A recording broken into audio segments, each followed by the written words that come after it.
A cooking corner intro? For a pineapple upside down cake? What do you want me to do, dress and drag and do the hula? What do you want me to do, dress and drag and do the hula? Luau! If you're hungry for a hunk of fat and juicy meat, eat my buddy pumper here because he has a treat. Luau!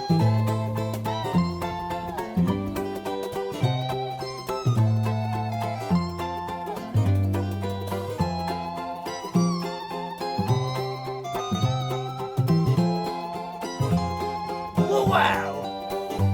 Like that. Just like that. Alright, so now we're at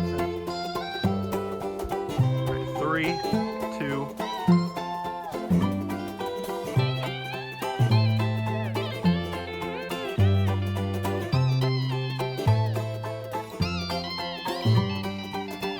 Hello everyone and welcome back to Season 5 of Cooking Corner with Giuseppe CrimiVaroli. Today for you, we've got a topsy-turvy treat with pineapple upside down cake. Alright everybody, so because this is a pineapple upside down cake, we're going to turn all of the ingredients upside down. Alright, so now that we're upside down, you're going to need the following ingredients. You're going to need some vegetable oil. You're going to need a yellow cake mix. You're going to need a can of pineapple sliced. You're going to need a 6-ounce jar of maraschino cherries. You're going to need some brown sugar. You're going to need some eggs. And finally, you're going to need a half stick of butter. Alright, all the blood is rushing straight to my head. So we're going to flip it right side up to go over the hardware. Alright, so now that we're right side up, let's go over what you're going to need for hardware. You're going to need a cake pan. I'm using a 9x13. You're going to need some aluminum foil to coat that cake pan. You're going to need a measuring cup to measure your ingredients. You're going to need a medium to large mixing bowl to mix your cake batter in. You're going to need a heat-proof cutting board because when the cake comes out of the oven, you're going to have to put it on the cutting board to flip it over. So it's got to be heat-proof. Then you're going to need a fork for all your forking needs. And a knife for all your stabby stab needs. Alright everybody, as always, step number 1 is going to be wash your hands. Go ahead, turn the water on. Stick your mitts right underneath, get them nice and moist. Grab your Island Nectar soap bar. Start rubbing your hands off. Get them nice and soapy.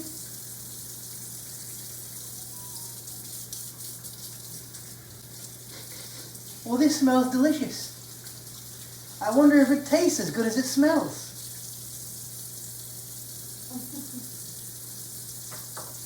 It does not. But keep washing your hands off. Make sure to get all that soap out of there. When you're done, put the soap down, turn the water off, grab a towel, and dry your hands off. And just like that, you're ready for step number 2. Moving right along, folks, we're heading on to step number 2. And step number 2 is going to be preheat your oven and prep your pan. The 3 Ps. Alright, so you're going to preheat your oven to 350 degrees Fahrenheit. Once you've done that, you're going to coat the inside of your pan with tin foil. Once you've done that, you're going to take your 1/4 cup or half stick of butter and put it inside the pan to melt in the oven.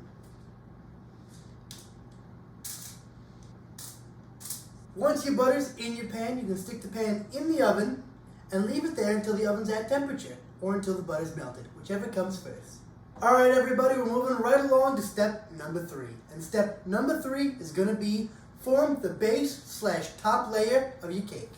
So what you're going to do, now that your butter is melted, is sprinkle 1 cup of brown sugar over that butter. Now, with brown sugar, when you measure it, you pack it down. So what I've done is measured out 1 cup of packed brown sugar and then put it in a bowl and fluffed it up so it sprinkles nicely. Once you're done with that, you're going to layer pineapple slices on it and fill in the gaps with maraschino cherries. Moving right along, now that your brown sugar is laid out, you're going to arrange the pineapple slices neatly on top of the brown sugar.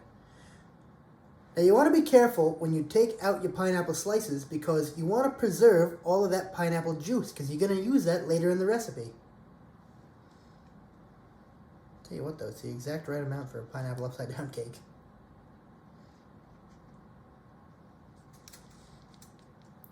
Just like that. Now that you've got your pineapple slices all nicely arranged, what you can do is take some maraschino cherries and stick them in the center of each of the rings. This will give it a lovely color when you take it out of the oven.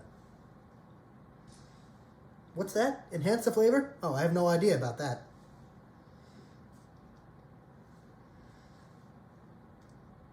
And just like that, you've got your base layer done. Moving right along, folks, we're on to step number 4. And step number 4 is going to be make your cake mix as directed on the box, but substitute pineapple juice where it calls for water. Now, I don't know about you folks back at home, but I like to use a Betty Crocker yellow cake mix. Not sponsored by Betty Crocker. Now, on the back of this box, it says to use 1 cup of water, 1/2 cup of vegetable oil, and 3 eggs. So what we're going to do instead is use 1 cup of pineapple juice. Now, if you did not have 1 cup of pineapple juice left over from your slices, that's okay. Get whatever pineapple juice you can in a measuring cup and then fill it up to 1 cup with water. Other than that though, just make the cake as directed on the box. Alright, now that your batter is all mixed and nice and smooth, we're moving on to step number 5. And step number 5 is going to be pour your batter over your base and stick it in the oven for 42 to 48 minutes, depending on your oven. Alright, so grab your batter, don't throw it, grab your batter, and hopefully your bowl has a nice little nozzle on it like my bowl here. And you're going to use that to pour the batter evenly over the top here.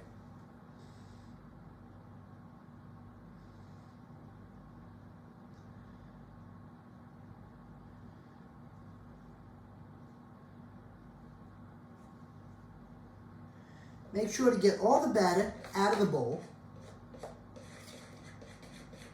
Continuing along with step number 5, you're going to take your cake with your base all in the one pan and put it in the oven at 350 degrees for 42 to 48 minutes, depending on your oven. You'll know it's done when you stick a toothpick in and it comes out clean. So go ahead and grab your cake. Feel free to open your oven.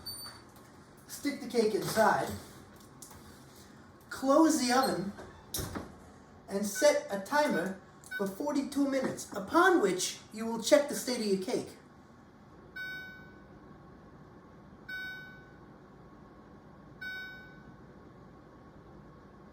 Alright, it's been 42 minutes, time to see if your cake is done. Whew, that looks delicious. Let's grab the edge of the pan, carefully of course. Pull it out just a wee bit and stick a toothpick in it. Oh yeah, that's a clean toothpick. This baby, ready to come out. So go ahead and take it and put it on your counter. Just briefly though. This one is step number 6. It's take your cake out of the oven, if it's done, and grab your cutting board to flip the cake over. So, I've got this large wooden cutting board, 2 dish towels to protect my hands so I don't burn them. And what you're going to do, maybe, is flip it upside down.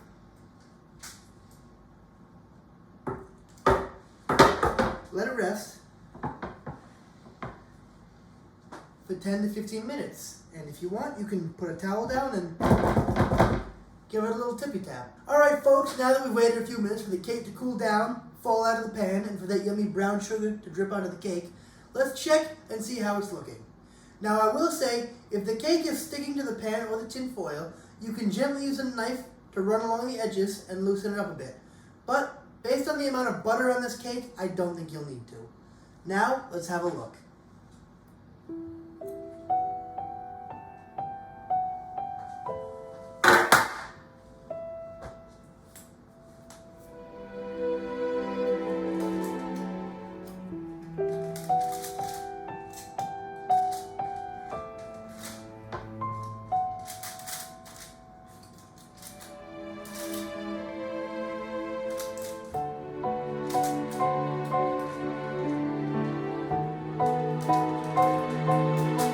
Oh boy, that looks delicious!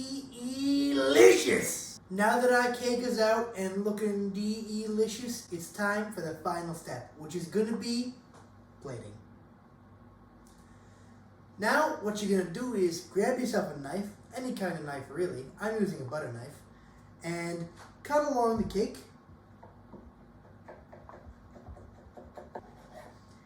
Now cut some slices the other way. And when you're satisfied, get your piece and ever so delicately get it to your plate. Now, you can dress it up however you want. I happen to have a nice little pineapple-shaped toothpick. And bon appetit, you're ready to eat.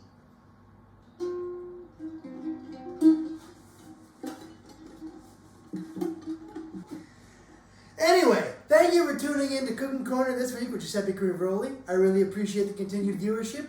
If you like this video, feel free to leave a like on it. If there's something you want to see on the show, leave it in the comment section. I'll do my best to make it. And, bye-bye now. So, who wants to hear Wonderwall? Nobody? Alright, I'll play it anyway.